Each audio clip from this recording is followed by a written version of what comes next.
Hello everyone, स्वागत है दोस्तों आपका मेरे चैनल में। मैं प्रशांत कुमार शुक्ला, एडवोकेट। साथियों, आज के वीडियो में हम लोग बात करेंगे कर्नाटक हाई कोर्ट का एक और इम्पोर्टेंट लेटेस्ट जजमेंट के बारे में, जिसमें ये कहा गया कि यदि क्षतिग्रस्त कार का मालिक अपने स्वयं के बीमाकर्ता द्वारा जो क्षति राशि की पूरी प्रतिपूर्ति नहीं करता है तो वाहन के जो बीमाकर्ता से राशि का दावा कर सकता है। तो यह एक इम्पॉर्टेंट जजमेंट जो हाल ही में कर्नाटक हाई कोर्ट का आया है।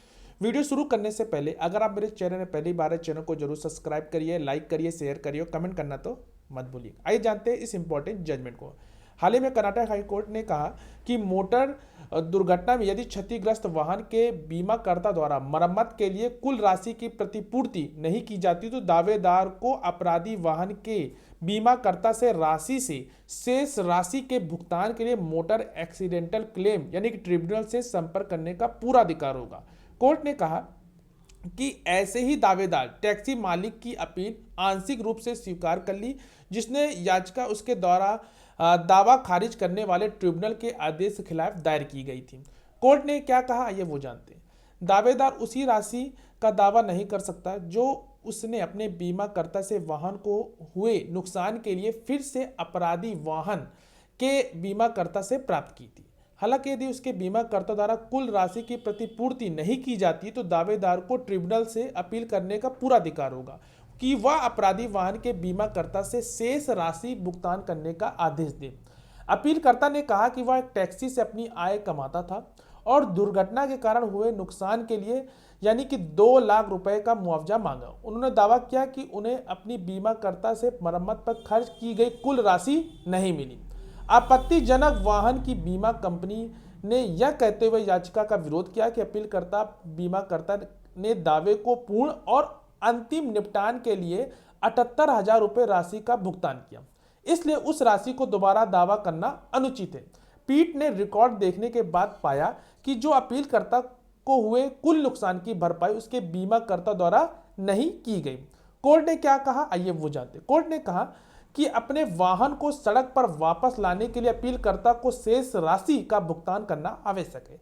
इसमें कोई विवाद नहीं है। दुर्घटना प्रतिवादी नंबर 1 के यानी कि ड्राइवर की लापरवाही से गाड़ी चलाने के कारण हुई है, इसलिए इस न्यायालय का मानना है कि दूसरा प्रतिवादी यानी कि दुर्घटनाग्रस्त वाहन का बीमाकर्ता शेष राशि भुगतान करने के लिए उत्तरदायी है।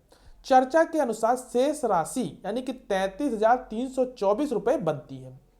अपीलकर्ता द्वारा कमाई के नुकसान के लिए मुआवजे दावा करने के संबंध में अदालत ने कहा कि अपीलकर्ता द्वारा प्रस्तुत बिलों पर हस्ताक्षर नहीं किए गए। साथ ही यह भी उल्लेख नहीं किया गया कि उक्त बिल किसने जारी किए थे। इस प्रकार उसकी टैक्सी के उपयोग के माध्यम से कमाई के रूप में उत्पन्न राशि के समय किसी भी ठोस सबूत के अभाव में अदालत ने उसकी नाम मात्र आय निर्धारित की और गणना की उसकी आय कमाई का नुकसान यानी 20,000 रुपये ही है। उसके बाद न्यायालय ने दोषी वाहन के मालिक और बीमाकर्ता को संयुक्त रूप से अलग अलग 53,324 रुपये ब्याज सहित भुगतान करने का भी आदेश दिया।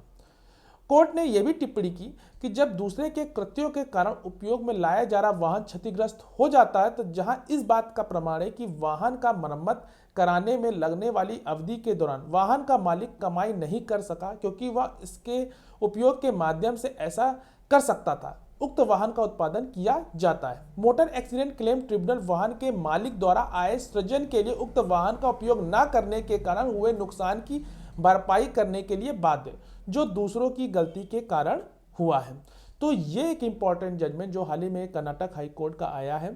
इस जजमेंट का जो केस टाइटल है वो हम डिस्क्रिप्शन बॉक्स में दे देंगे, आप उस जजमेंट को समझिए, पढ़िए। अगर आपके मन में कोई भी क्वेरी हो तो आप कमेंट बॉक्स में जरूर पूछिएगा, या आपको किसी केस से रिलेटेड कोई भी क्वेरी हो तो कॉल पे भी अपना अपॉइंटमेंट बुक करा सकते हैं। मिलते हैं एक नेक्स्ट वीडियो एक नेक्स्ट जजमेंट सीरीज के साथ, तब तक के लिए धन्यवाद।